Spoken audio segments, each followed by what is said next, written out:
Konfrontasi Indonesia-Malaysia atau konfrontasi Borneo, dikenal sebagai konfrontasi di Indonesia, Malaysia dan Singapura, adalah konflik bersenjata dari tahun 1963 hingga 1966 yang bermula dari penentangan Indonesia terhadap pembentukan Federasi Malaysia.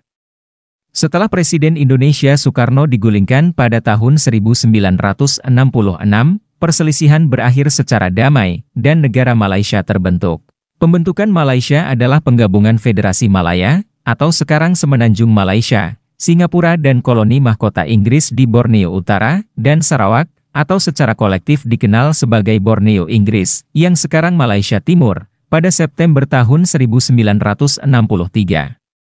Perintis penting konflik tersebut termasuk kebijakan konfrontasi Indonesia melawan Nugini Belanda, dari Maret sampai Agustus tahun 1962, dan pemberontakan Brunei pada Desember tahun 1962. Malaysia mendapat dukungan militer langsung dari Britania Raya, Australia, dan Selandia Baru. Indonesia mendapat dukungan tidak langsung dari Uni Soviet dan Tiongkok, sehingga menjadikannya salah satu bagian Perang Dingin di Asia. Konflik tersebut merupakan perang yang tidak diumumkan, dengan sebagian besar aksi terjadi di daerah perbatasan antara Indonesia dan Malaysia Timur, di Pulau Kalimantan. Konflik tersebut ditandai dengan pertempuran darat yang terkendali dan terisolasi, diatur dalam taktik brinkmanship tingkat rendah. Pertempuran biasanya dilakukan oleh operasi seukuran kompi atau peleton di kedua sisi perbatasan. Kampanye infiltrasi Indonesia ke Kalimantan berusaha untuk mengeksploitasi keragaman etnis dan agama di Sabah dan Sarawak, dibandingkan dengan Malaya dan Singapura, dengan maksud mengungkap negara yang diusulkan Malaysia. Medan hutan Kalimantan dan kurangnya jalan yang melintasi perbatasan Malaysia-Indonesia, memaksa pasukan Indonesia dan Persemakmuran untuk melakukan patroli jarak jauh. Kedua belah pihak mengandalkan operasi infanteri ringan dan transportasi udara, meskipun pasukan Persemakmuran menikmati keuntungan dari penyebaran helikopter yang lebih baik dan pasokan ke pangkalan operasi yang akan datang. Sungai juga digunakan sebagai metode transportasi dan infiltrasi. Meskipun operasi tempur terutama dilakukan oleh pasukan darat, pasukan lintas udara memainkan peran pendukung yang vital, dan pasukan angkatan laut memastikan keamanan sisi-sisi laut.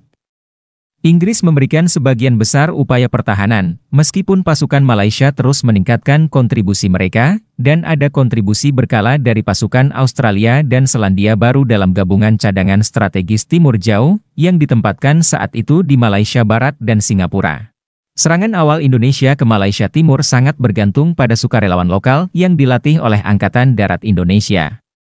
Seiring waktu, pasukan infiltrasi menjadi lebih terorganisir, dengan masuknya komponen pasukan Indonesia yang lebih substansial. Untuk mencegah dan mengganggu kampanye infiltrasi yang berkembang di Indonesia, Inggris merespon pada tahun 1964 dengan meluncurkan operasi rahasia mereka sendiri ke Kalimantan Indonesia, dengan nama sandi, Operasi Klaret.